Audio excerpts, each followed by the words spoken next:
आप सभी लोग जानते हैं कि 23 मई 2024 को है पूर्णिमा तिथि, जो बहुत ही खास है। और दोस्तों, ये वो पूर्णिमा है जो कि वैशाख महीने में गुरुवार को पड़ रही है। दोस्तों, इसी दिन किया जाने वाला पंडित जी द्वारा बताया गया एक लाल फूल और एक सफेद फूल वाले उपाय आप लोगों को जरूर करना चाहिए, क्योंकि दोस्तों, ये एक ऐसा उपाय है जो कि हर दिन नहीं किया जाता। वैशाख महीने में जो पूर्णिमा पड़ती है उसी दिन किया जाता है। देखिए, ये दिन इतना खास होता है, इतना महत्वपूर्ण होता है। देखा गया है कभी कभी बड़े बड़े पूजा पाठ अनुष्ठान से जो मनोकामना पूर्ण नहीं होती है, वह गुरुवार पूर्णिमा के दिन एक छोटे से उपाय करने से ही आपकी मनोकामना पूर्ण हो जाती है। और बहुत सारे लोगों ने इस उपाय को किया भी है और उनको इस उपाय को करने का फल भी जरूर मिला है। अगर आप लोग भी इस उपाय को इस पूर्णिमा के दिन करना चाहते हैं तो आप इस उपाय को पहले अच्छे से समझ लेना, सुन लेना, उसके बाद करना। आपको इस उपाय का फल जरूर मिलेगा, आपकी सभी मनोकामनाएं पूरी हो जाएंगी। दोस्तों, हम आपको यहां पर बता दें कि यह जो एक लाल फूल और एक सफेद फूल वाले उपाय है, ये उपाय पंडित जी ने अपनी अभी की सिहोर की कथा में ही बताया है। और इस उपाय को करने से आपके घर में चाहे किसी भी प्रकार की दुख और समस्या क्यों ना चल रही हो, आपको उसका कारण भी नहीं पता है कि भाई ये समस्या किस कारण से चल रही है, उसका कुछ भी कारण हो सकता है। जैसे पितृदोष हो सकता है, काल सर्प दोष हो सकता है, या किसी भी तरह का मंगल दोष भी हो सकता है, और भी बहुत तरह के दोष होते हैं, कुछ भी हो सकता है। पर आपको इस उपाय को करने के लिए अपने दोष को पता लगाने की भी जरूरत नहीं है। आपके घर में किस कारण से इतनी दुख और परेशानी आ रही है, वह भी आपको पता लगाने की जरूरत नहीं है। पूर्णिमा के दिन इस उपाय को कर लेना, क्योंकि इसी एकमात्र उपाय को करने से आपके पूरे घर परिवार में सुख और शांति हो जाएगी। आपके घर में अच्छे अच्छे काम होने लगेंगे। आपकी जो भी मनोकामना होगी वह भी धीरे धीरे करके पूर्ण होना शुरू हो जाएंगी। अब हम समझते हैं इस एक लाल फूल और एक सफेद फूल वाले उपाय को आपको करना कैसे है, किसको करना है, किस समय करना है और कैसे करना है। उपाय आसान है, बस समझने वाली बात है, इसलिए ध्यान से समझिए। उसके बाद ही आप लोग जो है इस उपाय को जरूर कीजिएगा। सबसे पहली चीज हम लोग ये समझते हैं कि इस एक लाल फूल और एक सफेद फूल वाले उपाय को इस आने पूर्णिमा के दिन किसको करना है। तो देखिए, इस उपाय को घर के सभी सदस्यों को करने की बिल्कुल भी जरूरत नहीं है। घर में से कोई एक मुख्य बड़ा सदस्य ही इस उपाय को करेगा तो उस घर परिवार के सभी सदस्यों को इस उपाय को करने का फल मिल जाएगा। पर वो बड़ा सदस्य कौन होगा, कौन व्यक्ति इस उपाय को करेगा, तो यहाँ पर देखिए, हम आपको बता दें, घर की जो बड़ी माताएं बहनें होंगी, घर की बड़ी माताओं बहनों में से कोई भी एक माता बहन इस वाले उपाय को कर सकती है। अपने पूरे घर परिवार के लिए घर में सभी सदस्यों को इस उपाय को करने की जरूरत नहीं है। मात्र घर की जो बड़ी माताएं बहनें हैं, उनमें से कोई भी एक माता बहन इस वाले उपाय को करेगी तो उसके घर परिवार के पूरे सदस्यों को इस उपाय का फल मिलेगा।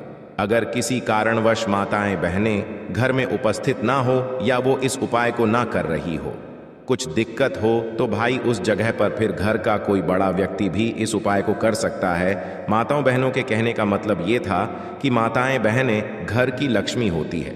जब घर की लक्ष्मी कोई उपाय करती है तो निश्चित ही भगवान शिव जी बहुत जल्दी प्रसन्न होते हैं और उपाय का फल में बहुत जल्दी और बहुत बड़ा करके भी यहाँ पर देते हैं। तो आप लोग ये बात समझ गए होंगे।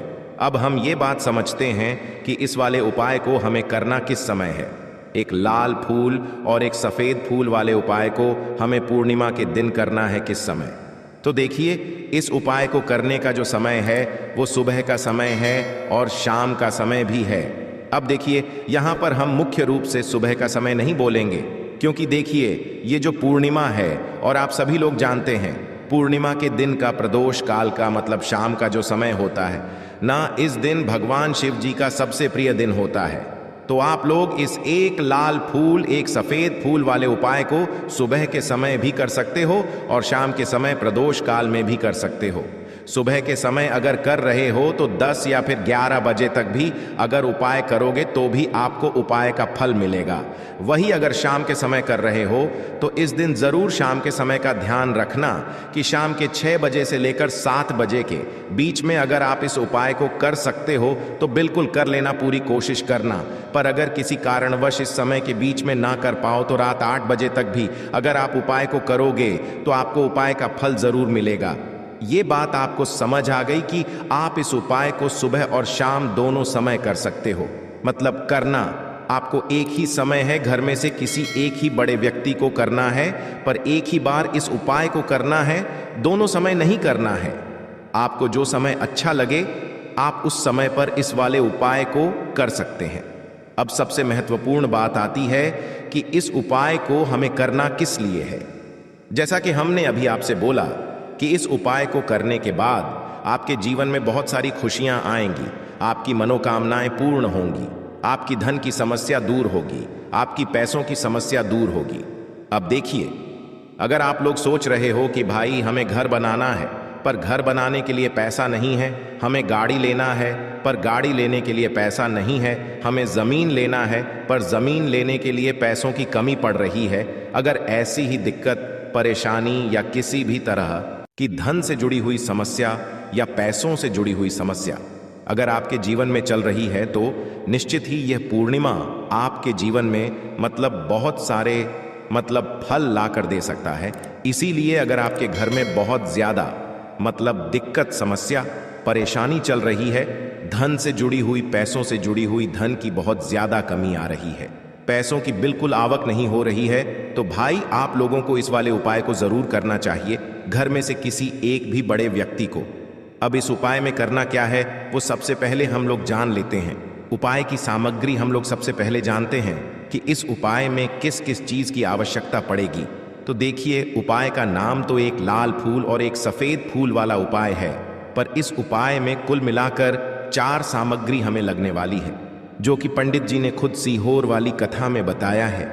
और जो हम आपको उपाय बताते हैं वो पंडित जी द्वारा बताए गए होते हैं, बताते हैं, अलग से कुछ भी नहीं बताते हैं। तो यहाँ पर हम लोग समझते हैं कि इस उपाय की सामग्री क्या है।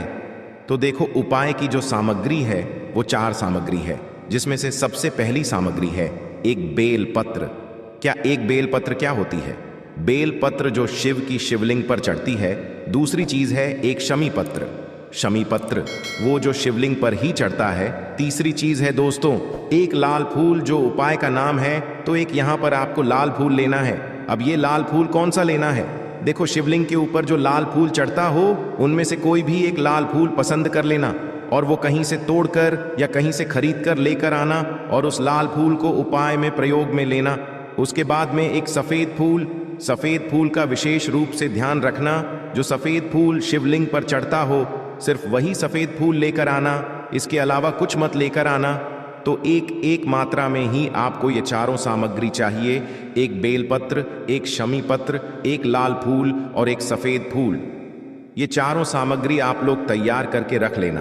पूर्णिमा के दिन, प्रदोष काल में या सुबह के समय जब भी आप इस उपाय को कर रहे हैं, जैसे ही आपके उपाय की सामग्री तैयार हो जाती है तो क्या हम सीधा उपाय को करने के लिए इन चारों सामग्री को लेकर उपाय करने के लिए जा सकते हैं? नहीं, तो यहाँ पर आपको इस बात का ध्यान रखना है कि हम भगवान शिव जी को प्रसन्न करने के लिए तो जा रहे हैं, हम अपनी मनोकामना को पूर्ण करवाने के लिए तो जा रहे हैं, पर हमें ये दर्शा बिल्कुल भी नहीं है कि हम सिर्फ अपने फायदे के लिए भगवान शिव जी के मंदिर में आए हैं। इसीलिए हम इस उपाय को करने के साथ साथ में भगवान शिव जी की पूजन अर्चना के लिए कुछ सामग्री भी जरूर लेकर जाएंगे। जैसे कि सुबह के समय अगर आप उपाय को कर रहे हो, इस एक लाल फूल और एक सफेद फूल वाले उपाय को, तो भाई सुबह के समय आपको एक लोटा जल लेकर जाना है। जो लोग प्रतिदिन शिव जी के मंदिर जाते हैं, पूजन अर्चना करते हैं, जल चढ़ाते हैं, फूल बेल पत्र सब कुछ चढ़ाते हैं, भाई वो अपनी पूजन अर्चना वैसी की वैसी ही करना। बाकी जो सिर्फ उपाय को करने के लिए जा रहा है, जो कुछ भी लेकर नहीं जा रहा है, उसे कम 1 लोटा जल अपने घर से जरूर भरकर लेकर जाना अगर आप उपाय को कर रहे हो, है ना? क्योंकि इस वाले उपाय को आप भगवान शिव जी की पूजन अर्चना करने के बाद ही करना। वही अगर बात करें शाम के समय की, अगर कोई व्यक्ति शाम के समय प्रदोष काल में इस वाले उपाय को कर रहा है तो भाई आपको मात्र एक घी का दीपक तैयार करना है। ये बात हम हमेशा बोलते हैं।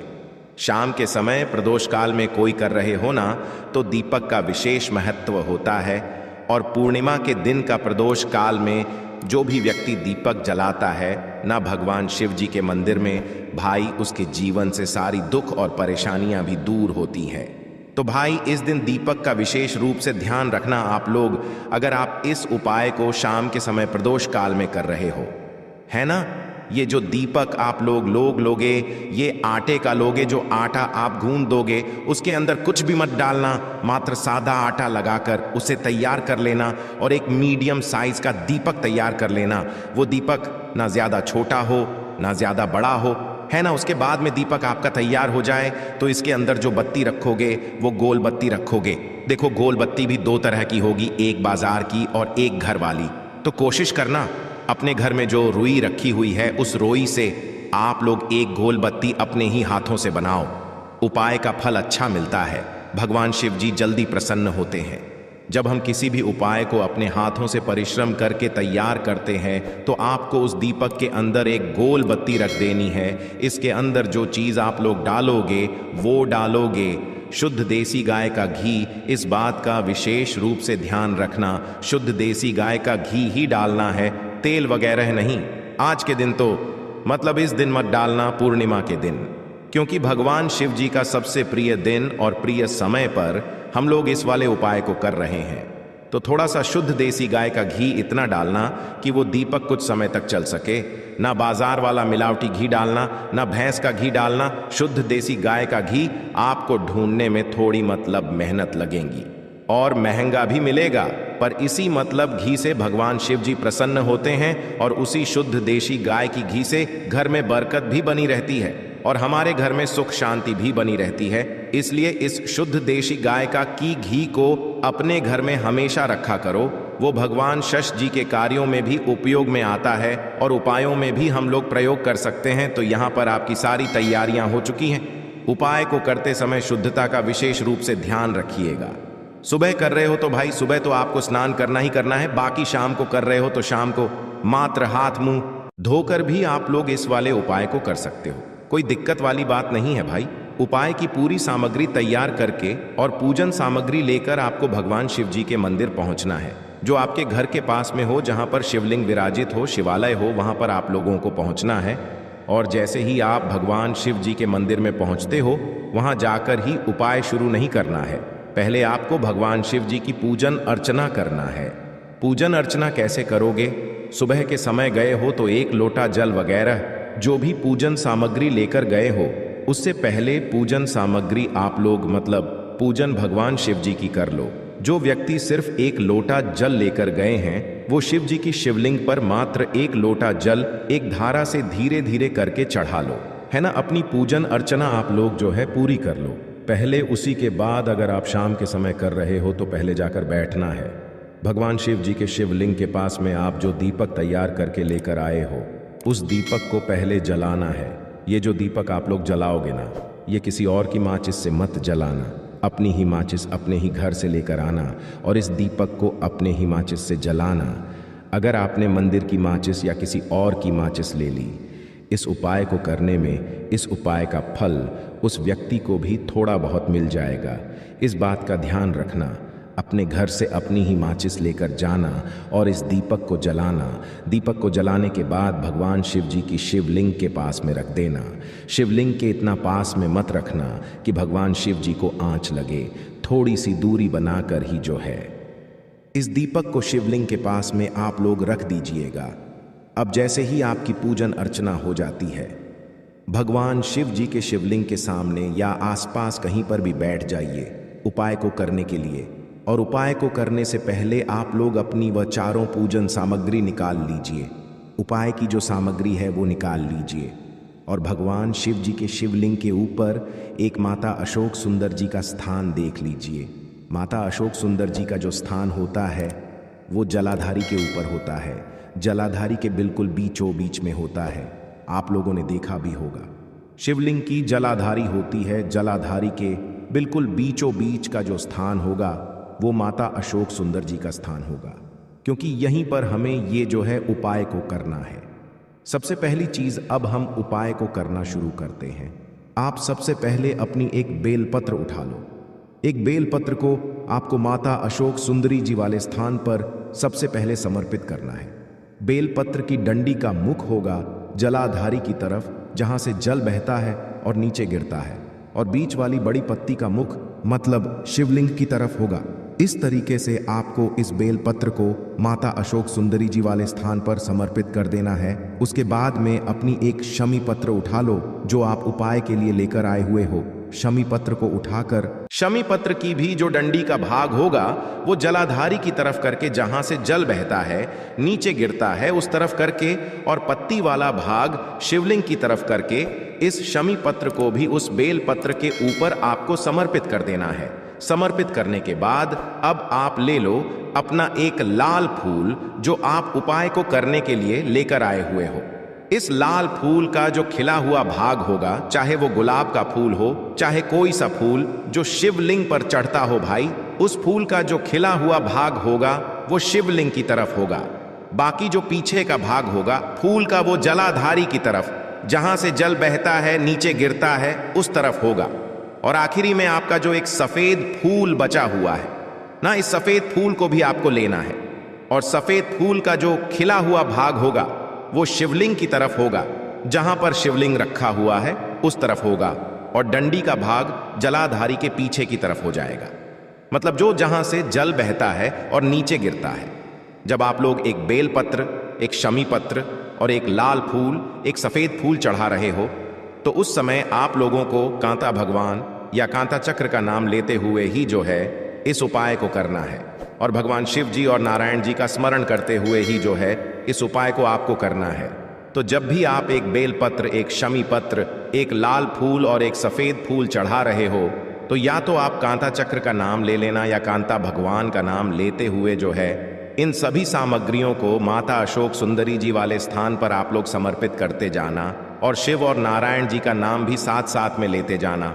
और जैसे ही आप लोग ये उपाय पूरा कर लेते हो, चारों सामग्रियों समर्पित कर देते हो, उसके बाद में भगवान से वही के वही बैठे बैठे हाथ जोड़ के प्रार्थना करना, आपकी मनोकामना हो, धन से जुड़ी हुई, पैसों से जुड़ी हुई, घर में माता लक्ष्मी जी की कमी हो रही है, जो भी दुख और समस्या परेशानी चल रही हो, आपको अपनी वह दुख और परेशानी जो है भगवान शिव जी से उपाय को पूरा करने के बाद वहीं पर पास में बैठकर बोल देना है, हाथ जोड़ के आंखें बंद करके अपनी परेशानी और श्री शिवाय नमस्तुभ्यं का जाप करना है। दोस्तों, आज हमने इस वीडियो में कुछ उपाय बताए हैं जो आप